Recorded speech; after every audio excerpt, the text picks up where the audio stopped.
I'm Bethany Wallace of Bethany Wallace Communications and Consulting. I don't know how many of you have ever tried to buy a house, but it can be so frustrating because you may have in your mind the picture of like the perfect home that you're searching for. It needs to meet these criteria. Like you sort of have like your needs and your wants in mind. And the needs are basically like minimum qualifications. And you have, it has to have 3 bedrooms, it has to have 2 bathrooms. It needs to be in a safe neighborhood. It has to have a decent sized yard. Whatever your list of criteria, like the must-haves are.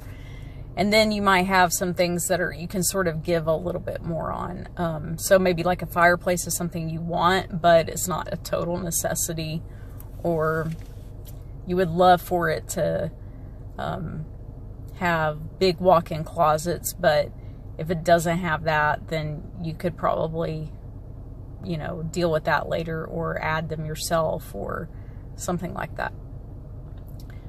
So you can get frustrated when you're searching for a house. I worked for a realtor for 3 years as a subcontractor, and so I would hear her talk a lot about her buyers and sellers and some of the issues that would come up, some of the requests that buyers would make about renovations or improvements that they wanted made. And then I would also hear a lot about sellers, and I've sold a home myself, and how that can be frustrating because you will have buyers make requests or make complaints when they come to view your home.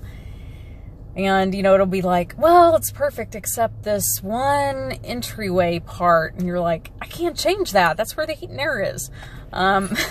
So it's part of it, right? That you're not always going to get exactly what you're looking for, but you're trying to get as close to it as you can, because the thing is, if you settle for less, then you're kind of stuck with it and you got to deal with it somehow. So a lot of people do things like flip houses, or they'll, my husband and I bought a house that was over 100 years old and it hadn't been lived in for 7 years. We knowingly did that.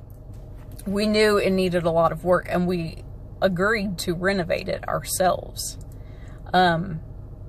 Someone should have filmed the process because it was crazy. And looking back on it, we're like, what were we thinking?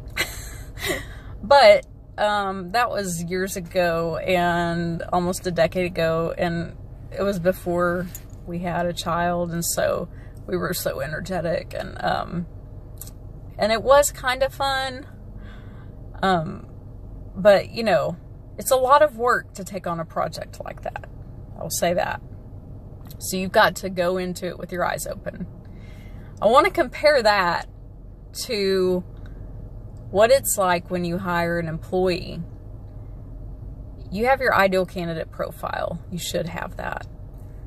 And if you don't hire someone who matches your ideal candidate profile, who has all the soft skills you're looking for, not just the technical hard skills, then you're looking at having to deal with it. Just like if you buy a house that doesn't match everything you're wanting and needing. So how are you going to deal with it?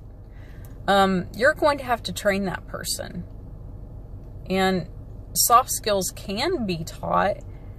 They can be developed, but it takes time and it takes training. And it's going to take patience on your part as an employer or manager. So you can either hire someone to do training or executive coaching, or you can try to train the person yourself. Either way, you've got to be in it for the long haul, and you've got to go into it with your eyes open. So your best bet is to recruit well and hire someone who matches your ideal candidate profile. And then whatever gaps there are with the soft skills, be willing to train or to hire someone to do training. The worst thing that you really want to do when you hire someone is hire someone who is not a match at all or who has major gaps, and then know that you're going to have to do a major renovation.